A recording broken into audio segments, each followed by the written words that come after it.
So now we're entering what we call our lightning talks.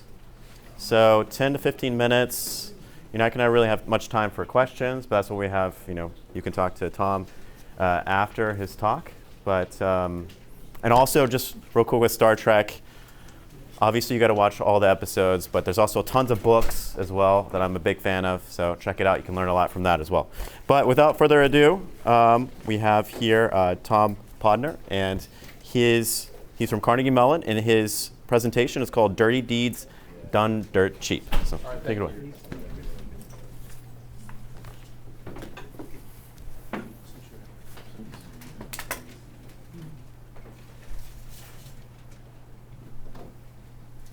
All right, so I work at SEI. I work under Greg, who just spoke. But he's like my boss's boss's boss's boss, right? So like I'm under a lot of pressure to do a good job. So my SEI team, we focus on research for methods for improving team-based cyber exercises. So we conduct exercises, we write white papers, we develop open source tools. I've personally been doing this for 10 years.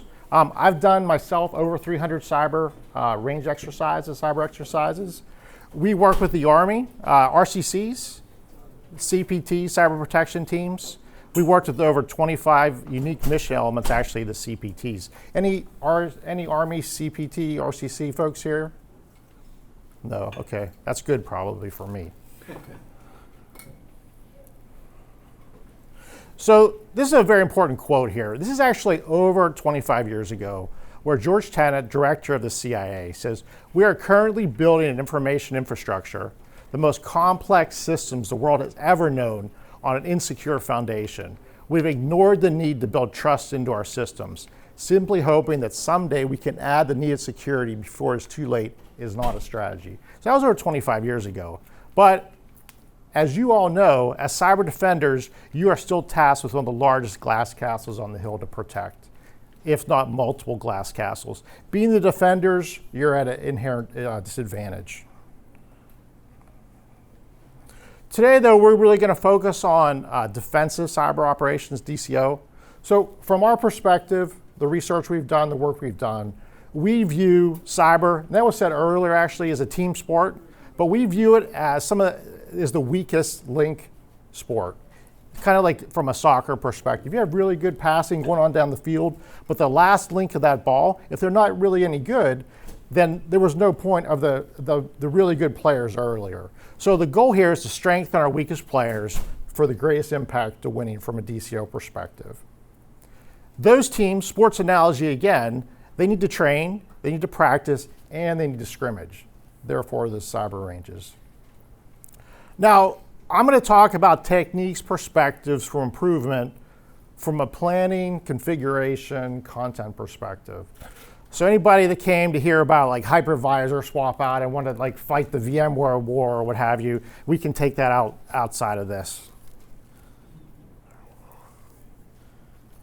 So what you have for empowering effective cyber defenders, you have individualized cyber training. Very technical skills heavy, tool specific. After that training concludes, it's easy to lose that edge. You need to be able to practice. You need a place to practice. You need a place to scrimmage. Certifications, just because you're certified in a particular skill doesn't mean you're going to be an effective cyber defender. So that's where you have the team-based cyber exercises come in place, right? You can experience firsthand the use of individual training in a realistic cyber defender scenario working with their team. So it starts to sound a lot like, mission rehearsal. Right? We're boosting the individualized training investment. You spend a lot of money on individualized training. Like by some accounts, we've probably spent like $1 gazillion on individualized cyber training across the DoD. But have we gotten that investment back from an impact to cyber defense? I would argue probably not. So looking at, so we're talking about scrimmage, we're talking about cyber range considerations. How to build a good cyber range, how to build a good cyber exercise. So not all cyber ranges are built alike.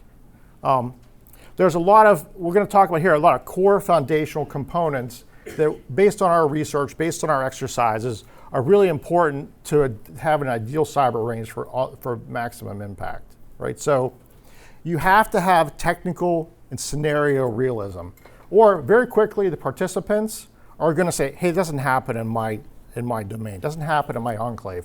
Why am I participating in this exercise when you're doing things that are not going to happen in the real world?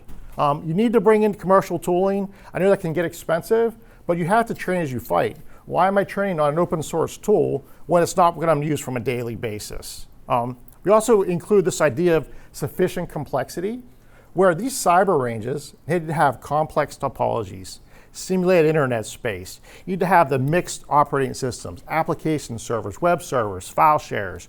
You need to have populated Microsoft Active Directory, group policy. Hey, pre-configure event log collection, because the cyber defenders aren't sysadmins that want to configure event log collection. They want to be hunting in that range.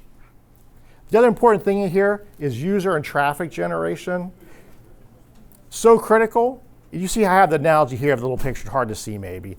It's the Hollywood effect to cyber ranges, which is, hey, I have this great range, have lots of operating systems deployed, lots of virtual machines, it's hundreds of virtual machines, but it's empty, right? You have a storefront, looks nice on the one side, but on the back, there's nothing going on. You have to have that content, right? Target realistic, mission rehearsal ready cyber ranges. So it's important here to note that even though you may have a realistic cyber range, you need to also have a layer of realistic cyber exercise on top of that. Right, so from that perspective, you have your core measle, master scenario event list for anybody who wonders what that acronym is. It's going to be very content focused. Right, so you're going to have advanced adversary activity aligned to APTs and real world scenarios. You need to bring in your intel, team guidance. So as your exercise is going along, you need to guide that team. Remember, those cyber exercises are going to be 4 hours, 8 hours, maybe a course of a week. You have to keep the motion of that exercise going. You need to have standard operating activity where folks are doing surveying, reporting, following their workflows. You need to bring in the data analytics folks, data aggregation analysis, work as that team together. We also see here from an attribute perspective for our measle, you have to have what we refer to as a dynamic measle. So if it's a really good team, let's speed things up. Let's make things more aggressive for that team. So at this point, everyone's like, oh, wow, this is getting really expensive. Like you said, this is going to be about saving money. Yes, this is a lot of work. It is expensive. But our primary goal, right, is here, we're trying to build and maintain consistently effective defensive cyber mission teams. That's the goal from our perspective. So you see there's only so many dollars where your investment is being made.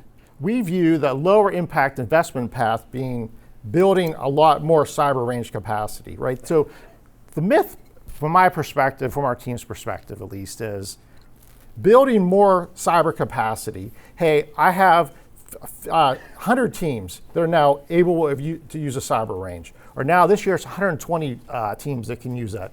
Doesn't equal into more capacity, does not result in better cyber defenders. We see that as diminishing return. That may be good from a metrics perspective. That's an easier path. Hey, I've added more capacity. That's available for the teams to use. But like we said back here, we're trying to build an impactful team. So what we're saying here is that your higher impact investment path is looking at the cyber exercise development piece, right? Improved exercise planning, improved content development. You need to invest in your exercise planners and cyber range engineers at the same time that you're adding capacity. Yes, people are expensive, but so is the cloud and CapEx expenditures. Well-planned cyber exercises on realistic cyber ranges, best investment. Okay.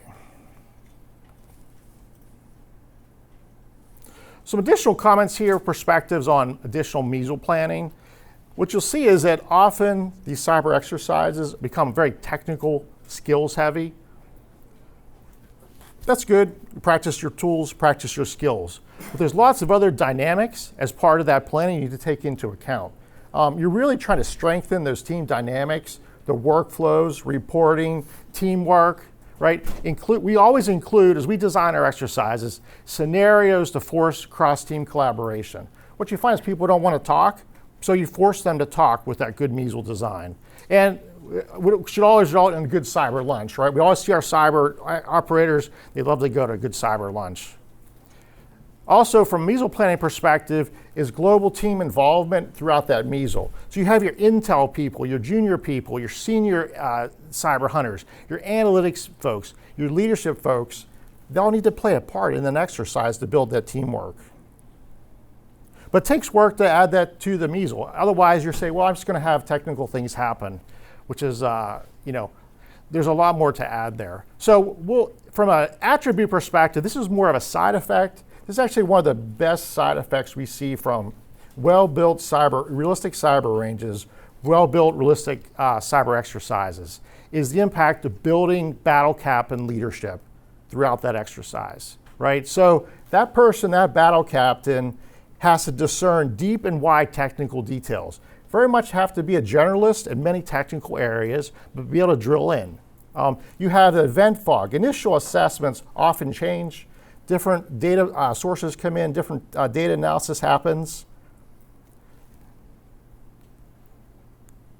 What you probably all know is that technical cyber engineers, very hard to lead, right? It can actually be pretty tough to lead cyber engineer type of people. They're very technical, they have their things, and they often have what we refer to as overconfidence bias. They'll walk up to you and explain a situation, and they'll be very, very confident that that's the adversary. This is what the adversary did. Often, they're inaccurate. They have not full information. You have to know, is that leadership? Hey, can I trust that information? Who do I ask to verify that information? And really, from a leadership perspective, those are the type of questions, the type of skills that are built with this sort of cyber exercises. You need to be able to call BS. You need to know the right questions to ask. One thing that we also do from a battle captain training perspective is pace variance. We will heat things up from an exercise perspective where the battle captain has to start making decisions. Hey, what do I defend? Where's my priority? I only have so many people, available defenders to defend this enclave. Helps a lot from that perspective. Let's see. A little bit here about the importance of purple team collaboration. We always develop solutions guides for our red team attacks, in that when that exercise is over, the red team, blue team need to come together and talk about what happened. The junior analysts need to know how to find those things from a cyber tools perspective. It's just so very critical. I think a lot of that gets missed. Get the technical details, drill into that. It's important to have an incident response tracking system too. We often encourage like self-reporting. So engineers are tracking. Like it's hard to go around as a moderator. Okay, hey cyber operator, what did you do there or whatever? No. Self-report yourself in the incident tracking system. Then the junior people can take a look at what the senior people did.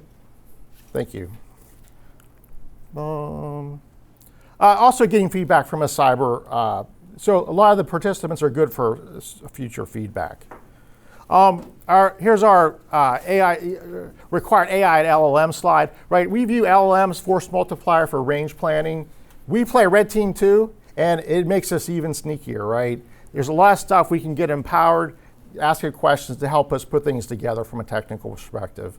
We also use AI LLMs for traffic generation. One of the core principles, right, was traffic generation, not that Hollywood range effect, the Hollywood set range effect. So we're starting to use that from a traffic generation perspective, right? So conclusion, right, take a look at these perspectives, these techniques. They aren't hard capital. It's not additional servers. It's enhanced techniques, ways to build your measles, the ways to build your ranges for much higher impact.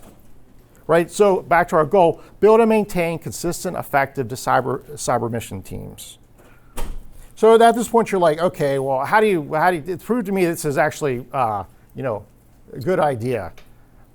We have traditional metrics, that's a whole nother discussion, but we get consistent, direct feedback from our participating teams and from their leadership that this system works for them. We have a history of good comments. Here's my favorite one from an AAR in February. The most beneficial and best cyber exercise I ever done in the Army for 16 years, and most fun. So it doesn't compete. Someone over here did the first cyber. He maybe won out. Yeah, Joseph. I wish he was here for this. because like that, I guess it's out of scope, right? Because it was before the past 16 years. But we also say, from our perspective, our restaurant, our range, always has a line down the street, so something must be good. We always have people trying to go through our system. Questions, anybody?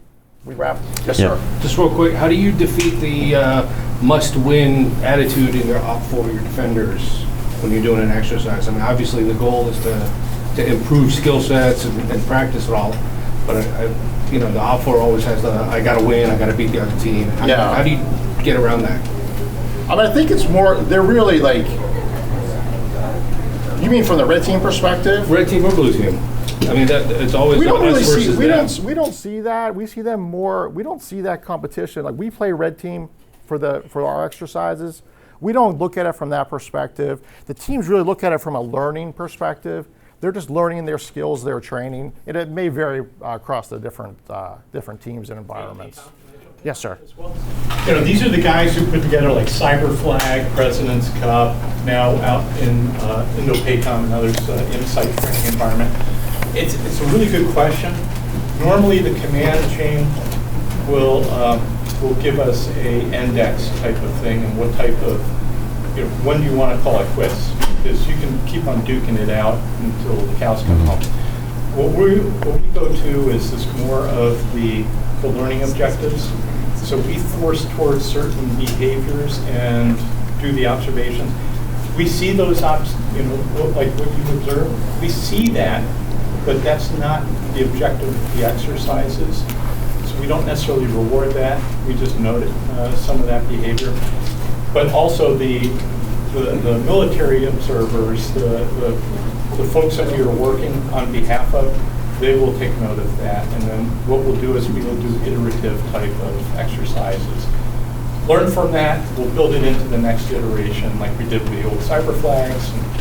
And, now what we're doing with Coalition Partners with Insight.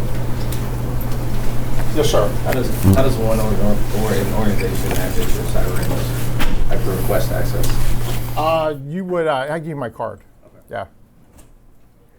All right. Yeah, it's lightning round, so I appreciate your Oops. comments and continue the discussion outside. Yeah. Very much.